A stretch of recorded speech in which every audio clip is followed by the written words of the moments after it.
சாமி நேற்று சொல்லிட்டு இருந்தேன். நேற்று நிறைய இந்த சாமியுடைய வாழ்க்கையோடு தொடர்புடைய ஆசிரியர்கள் மற்றும் இந்த பள்ளிகளை நடத்துகின்ற நிர்வாகிகள், அது மட்டும் இல்லாமல் வாழ்க்கையோடு தொடர்புடைய பெரியவர்கள், பல பெரியவர்கள் என்னுடைய வாழ்க்கையை செதுக்கி இருக்கிறார்கள். பல பெரியவர்கள் என்னுடைய வாழ்க்கையை வடிவமைத்திருக்கிறார்கள். தனித்தனியா என்னால சொல்லவே முடியாது. ஏன்னா அவ்வளோ பேர் வடிவமைத்திருக்கிறார்கள். அவங்க அத்தனை பேரையும் முடிந்தவர்களை எல்லாம் அழைத்து அவர்களோட கொஞ்ச நேரம் உரையாடிட்டு இருந்தோம். உண்மையில் அவங்களை அத்தனை பேரையும் அழைச்சி, சாமி தனிப்பட்ட முறையில் உடலால் சேவை செய்ய வேண்டும், அது உடலால் அவங்களுக்கு சர்வ் பண்ணணும் அப்படின்றதுக்காக நேற்று அழைச்சிருந்தோம். வெறுமனே விருந்து கொடுக்கறது பெரிய விஷயம் இல்லை. விருந்து யார் வேணா கொடுக்க முடியும், அது பெரிய விஷயம் இல்லை. நாம பிசிக்கலா சர்வ் பண்றது. சாமி எப்பவும் சொல்றது உண்டு, நமக்கு நம்முடைய வாழ்க்கையிலே வந்தவர்கள் அத்துணை பேரும் செய்த சேவை நாம அவங்களுக்கு அந்த நேரத்தில் கொடுத்த பணம் சமமா ஆகாது.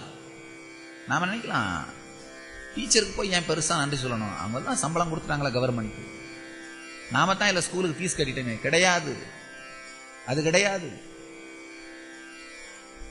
நாம கொடுக்கிற ஒரு 100 ரூபாய் பணமோ இல்ல 500 ரூபாய் சம்பளமோ அவர்கள் கொடுக்கும் கல்விக்கு சமமாக முடியாது. அப்போ அவர்கள் கொடுத்த தமிழ், இன்னைக்கு நான் உலகமெல்லாம் பேசுறேன், அவர்களுக்கு கொடுத்த சில 1000 சம்பளத்துக்கு சமமா ஆகுமா? ஆகாது.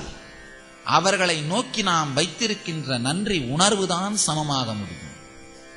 யாருமே நமக்கு செய்யற சேவைக்கு அவர்களை நோக்கி நாம் வைத்திருக்கின்ற நன்றி உணர்வு. நாம பிறக்கும் பொழுது நம்ம தாய்க்கு பிரசவம் பார்த்த ஒரு மருத்துவச்சிக்கு நாம கொடுக்கிற 1000 ரூபாய் சமமா மாற முடியாது. வேற வழி இல்லை. பணம் அவங்களுக்கும் வேணுன்றதால ஒரு கைமாற்றாக, இடம் மாற்றாக பணம் கொடுக்கிறோமே தவிர அது சமமாக முடியாது. ஒருவேளை அந்த அம்மா கொஞ்சம் அசந்து போய் கிளிப்ப தலைக்கு பதிலாக காலில் போட்டிருந்தா என்ன ஆகும்? வாழ்க்கை முழுசா ஊனமா இருப்போம். நம்ம கொடுக்கிற அந்த 1000 ரூபாய் அந்த ஊனத்துக்கு சமம் ஆயிடுமா?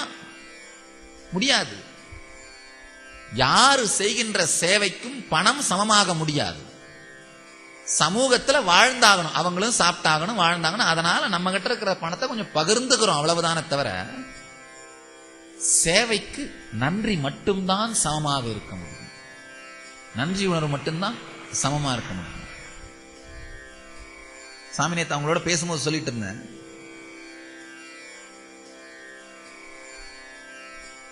அத்தனை பேரும் வாழ்க்கையை வடிவமைச்சிருக்கீங்க, சிசில் பண்ணியிருக்கீங்க, ஒரு உருவாக்கியிருக்கீங்க. உருவாக்கியது மட்டுமல்லாமல்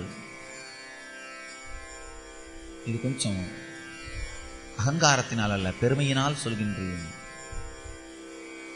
உண்மையில் உருவாக்கியது மட்டுமல்லாமல் கேட்டு ஆனந்திக்கவும் அன்பர்களாகவும் பக்தர்களாகவும் வந்து அமர்ந்திருக்கும் உங்கள் பணிவை மீண்டும் ஒருமுறை வணங்குகின்றேன்.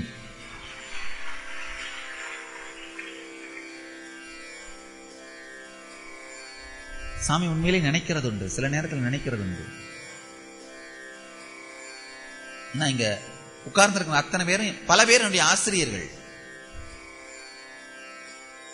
நான் பேசுற வார்த்தைகள்லாம் பாத்தீங்கன்னா அவங்க கத்துக் கொடுத்த வார்த்தைகள், அவங்க ப்ரொனன்சியேஷன்.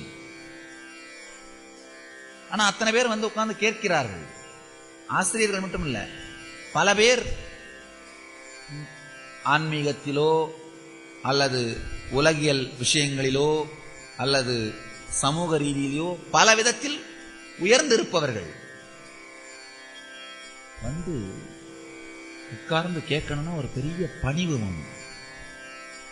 சாதாரண விஷயம் இல்லை. வந்து உட்கார்ந்து கேட்கணும்னா பணிவு வேணும். உங்களுடைய பணிவே உண்மையில் என்னை பணிவாக்குகிறது. உண்மையில் அதுதான் உண்மை. பணிவுதான் இன்னொருத்தரை பணிவாக்க முடியும். நாம பணிவா இருக்கும் பொழுதே அந்த முன்னாடி இருக்கிறவருக்கு சொல்லிடுறோம், அப்பனே இங்க பணிவாத்தான் இருக்கிறது வழக்கம், அரகன்ஸுக்கு இங்க ஒரு பெருசா ரெஸ்பெக்ட் இருக்காதுன்னு காமிச்சிடறோம். ஆக்சுவலா பணிவு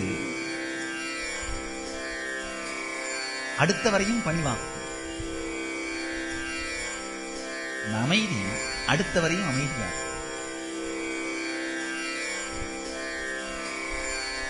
nobody is prophet in their hometown பழமொழியையே பொய்க்கச் செய்து விட்டார்கள் திருவண்ணாமலை மக்கள்.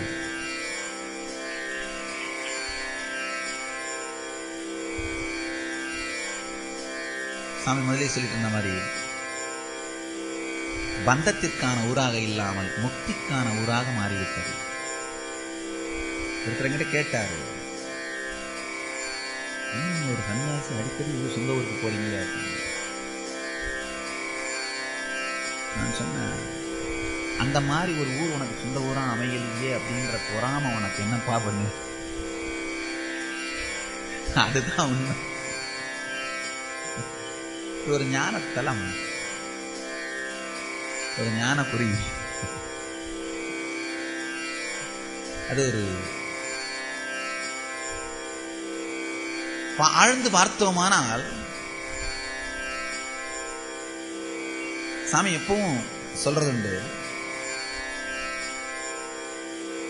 அது ஒவ்வொருத்தருடைய வாழ்க்கையையும் ஏதாவது ஒரு விஷயம் ரொம்ப ஆழமா பாதிச்சிருக்கும். விவேகானந்தர் ஞானியா மாறினதுக்கு காரணம் ராமகிருஷ்ணன் அவருடைய வாழ்க்கையை ஆழமா பாதிச்சார்.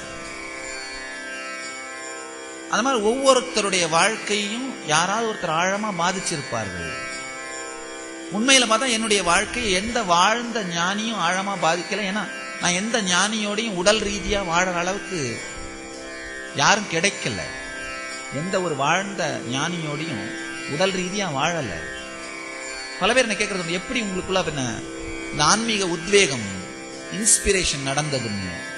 சாமி சொல்றது ஒன்னே ஒண்ணு, ஒரு வாழுகின்ற ஞானியினால ஒரு மனிதனுடைய மனசுல என்ன மாற்றங்களை ஏற்படுத்த முடியுமோ. இப்ப ராமகிருஷ்ணரால விவேகானந்தருக்குள்ள என்ன மாற்றத்தை ஏற்படுத்த முடிஞ்சதோ அந்த மாற்றத்தை இந்த நகரத்திலே நிலவுகின்ற ஆன்ம காற்று நடத்திவிடும். இந்த நகரத்திலே நிலவுகின்ற இனிமையான ஆன்மீக சூழ்நிலை நடத்திவிடும். அதனாலதான் சாமி சொல்றது உண்டு, இது ஸ்பிரிச்சுவல் இன்குபேட்டர். Spiritual incubator.